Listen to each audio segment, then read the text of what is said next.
Hello everyone, welcome to my channel Bhagat study circle. ఈరోజు session చాలా late అయింది. కొన్ని అన్ఫోర్సిన్ సర్కమ్స్టాన్సెస్ వల్ల చేయలేకపోయినా. మీరు చూడొచ్చు, టైం 11:05 PM అవుతుంది. ఇది అయిపోయిన వెంటనే అప్లోడ్ చేసేస్తా. Okay, let's start the session. మనకి టీఎస్పీఎస్సీ ఏడబ్ల్యూ రివిజన్ సిరీస్లో భాగంగా ఎంసీక్యూ చూస్తున్నాం. మనం పేపర్ 1 వచ్చేసి ఎవ్రీడే 8 PM ఉంటుంది. పేపర్ 2 వచ్చేసి technical 5 PM. Most important and expected question discuss చేస్తాము. If you have any doubts you can mention in the comment section for clarifications. Follow Telegram group to get instant notifications of upcoming video lectures. Okay, మనం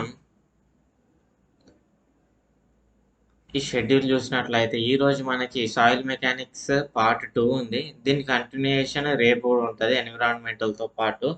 okay, ఈరోజు Indian economy. ఇప్పుడు Indian economy చెప్తున్నా నేను. Already soil mechanics my colleague Rakesh చెప్పిండు, అది upload చేసేసా చూడండి. రేపు సాటర్డే రోజు ఎన్విరాన్మెంటల్ ఇంకా జనరల్ యాప్టిట్యూడ్ సెషన్ ఉంటుంది. Do not miss that. On Sunday you will be getting civil engineering mark test and also the current affairs session. Okay, ఆ next week మనకి ఈ షెడ్యూల్ ఉంది. Please go through this. ఆ next week మనకి formula revision ఉంది. ఇక్కడ MCQs కాదు, formula revision civil. Okay, see this. So here is the first question. First question ఏంటిది మనకి? Which one of the following agencies of Indian government implements the price support scheme? Price support scheme మనకి ఏది implement చేస్తుంది? NAFED. NAFED full form ఏంటి?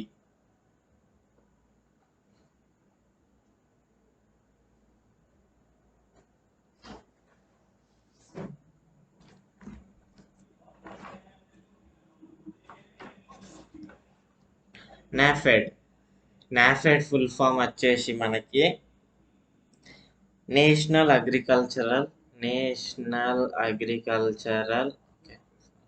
Let's use yellow colour. National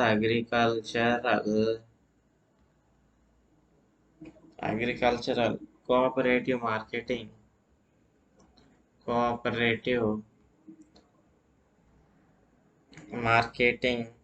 federation of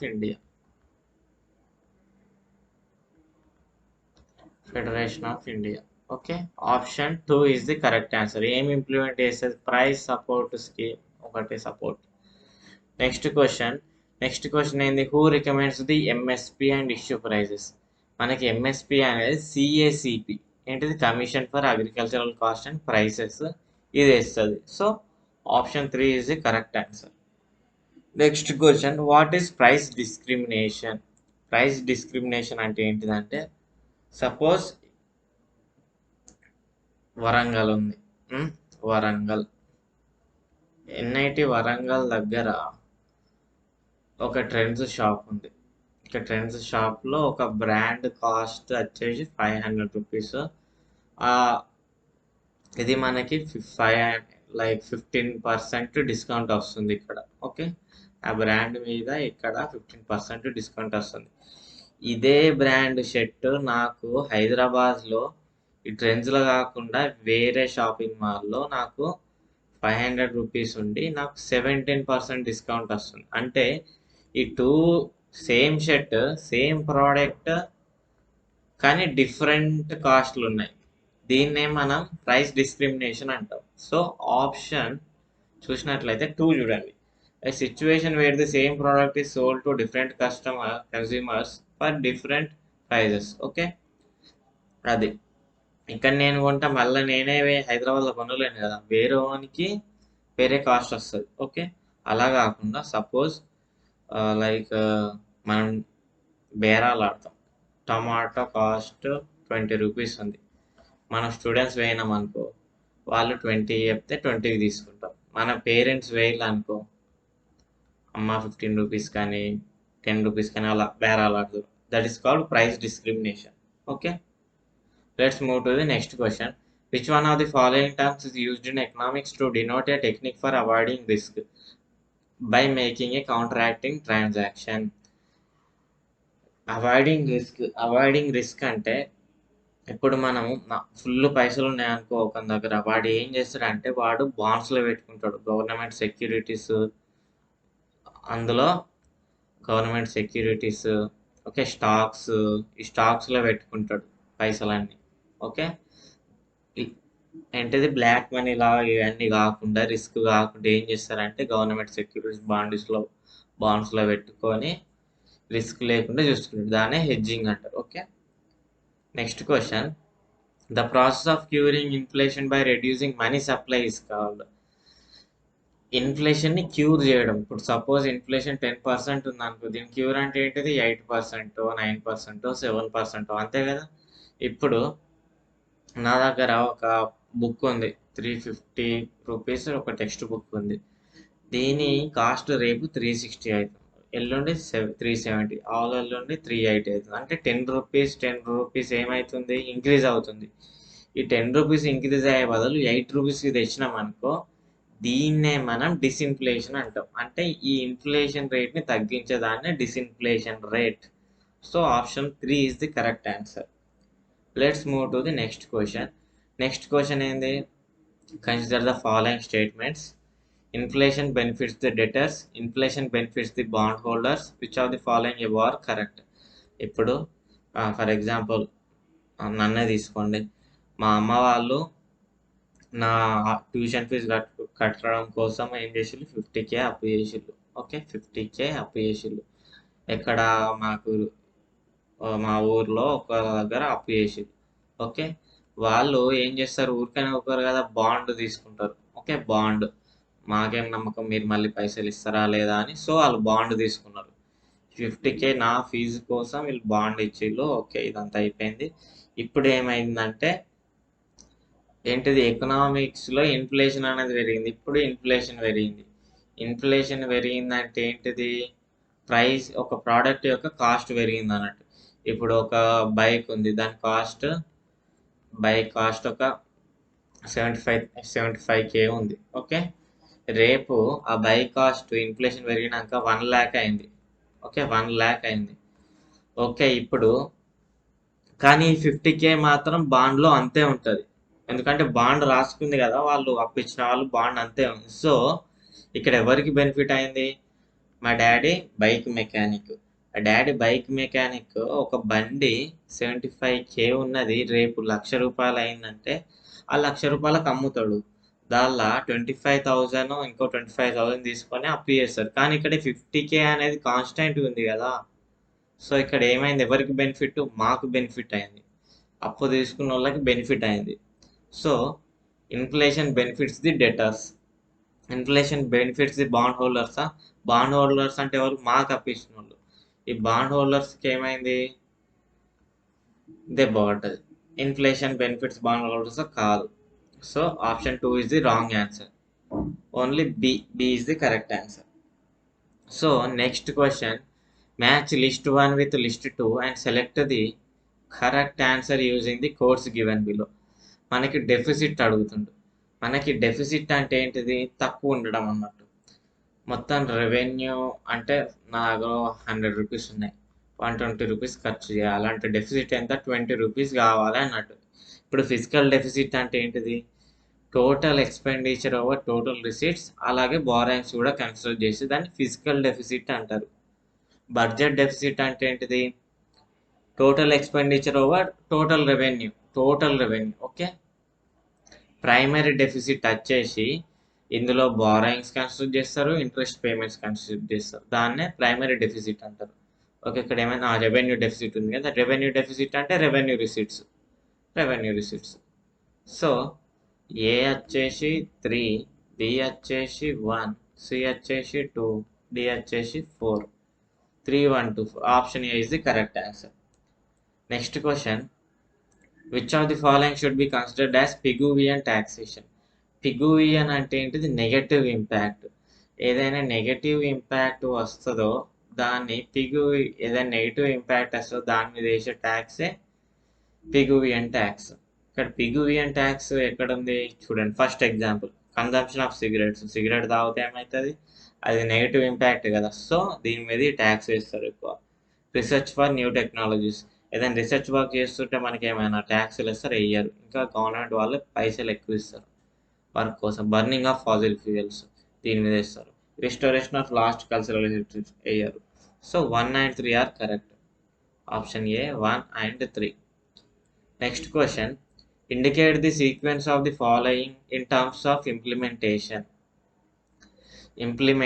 first ఎప్పుడు కానీ మనకి income tax పడుతుంది, తర్వాత expenditure tax, తర్వాత వ్యాట్, తర్వాత ఫ్రింజ్ బెనిఫిట్స్ ట్యాక్స్. ఓకే, మీరు ఫ్రింజ్ బెనిఫిట్స్ ట్యాక్స్ అంటే ఏంటిదో చెప్పాలి. ఓకే, కామెంట్ సెక్షన్లో మెన్షన్ చేయండి.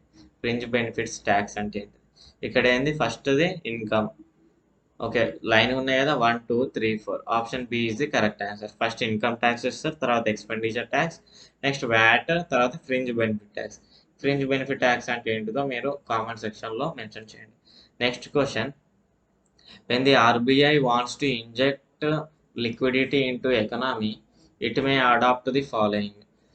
ఆర్బీఐ అనేది ఎకనామీలో పైసలు ఎక్కువ పెంచాలంటే, అంటే కొంచెం ఇన్ఫ్లేషన్ పెంచాలంటే ఇక్కడ ఏం జరగాలి, government securities from the banks కొనాలి. అవును, కొనాలి. గవర్నమెంట్ సెక్యూరిటీస్ కొంటే పైసలు ఎక్కువ అయితే అవి ఎకనామీలో పెడతారు.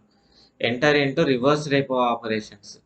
రివర్స్ రెపో ఆపరేషన్స్ ఏంటిది, ఇప్పుడు బ్యాంక్ ఉంది, ఇక్కడ ఆర్బీఐ ఉంది, సెంట్రల్ బ్యాంక్. బ్యాంక్ నుంచి ఎక్కువ పైసలు తీసుకోవాలి. ఓకే, బ్యాంక్ నుంచి ఎక్కువ పైసలు తీసుకోవడం ఇంట్రెస్ట్ రేట్లో, అది తప్పు. అలా బ్యాంక్స్ నుంచి తీసుకొని అట్లా సప్లై చేయడం, it's not a good thing. So 2 is wrong. Next raise cash reserve ratio, next reduce SLR. ఒకటి చెప్తా, సిఆర్ఆర్ ఇంకా SLR are inversely proportional to inflation. ఇది ఒక్కటి గుర్తుపెట్టుకొని మీకు ఎలాంటి కన్ఫ్యూజన్ ఉండదు. ఓకే,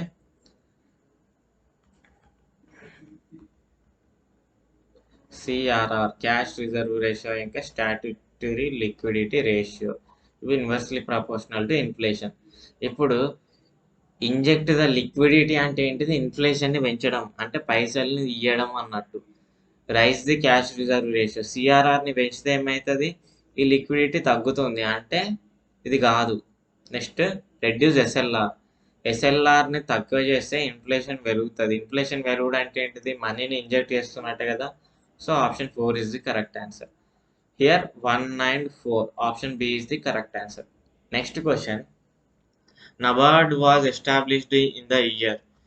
దీనికి ఒకటికి చెప్తా, గుర్తుపెట్టుకోండి. నబార్డ్ ఎన్ని లెటర్స్ ఉన్నాయి, 1 2 3 4 5 6, 6-letter word, 6-letter word. Okay, so 6th 5-year plan, ఇలా గుర్తుపెట్టుకోండి.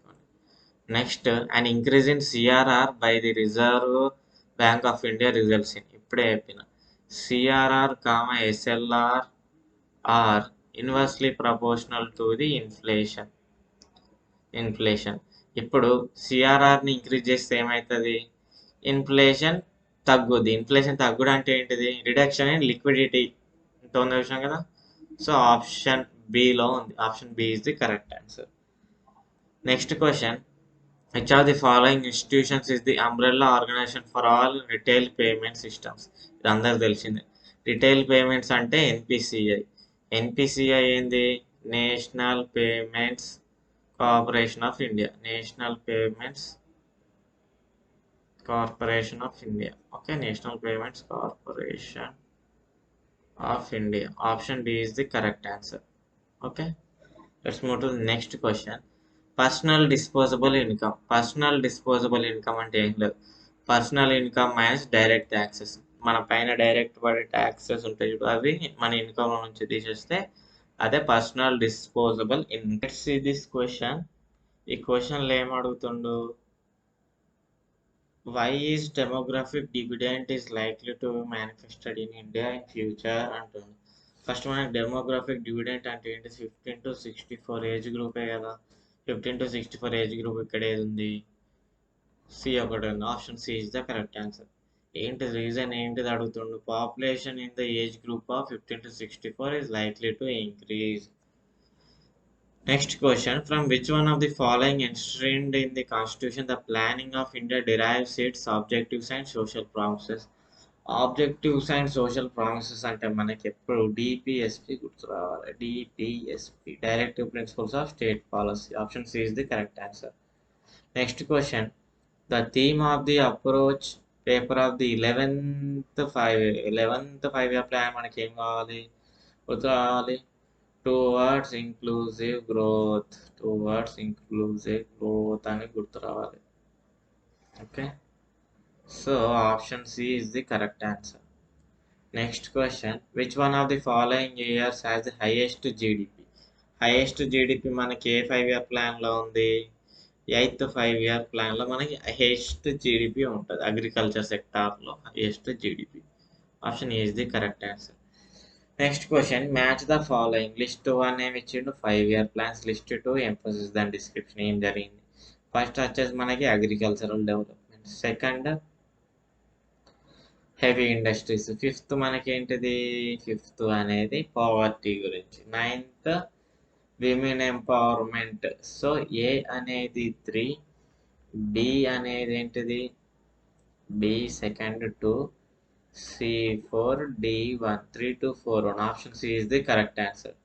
Next question, which one of the following laws or curves that the lower the unemployment in an economy, the higher the rate of inflation. అన్ఎంప్లాయ్మెంట్కి ఇంకా ఇన్ఫ్లేషన్కి relation మనకు Phillips ఇచ్చిండు. అదే Phillips curve. Okay, Phillips curve. మీరు Phillips curve ఎలా ఉంటుందో చెప్పాలి.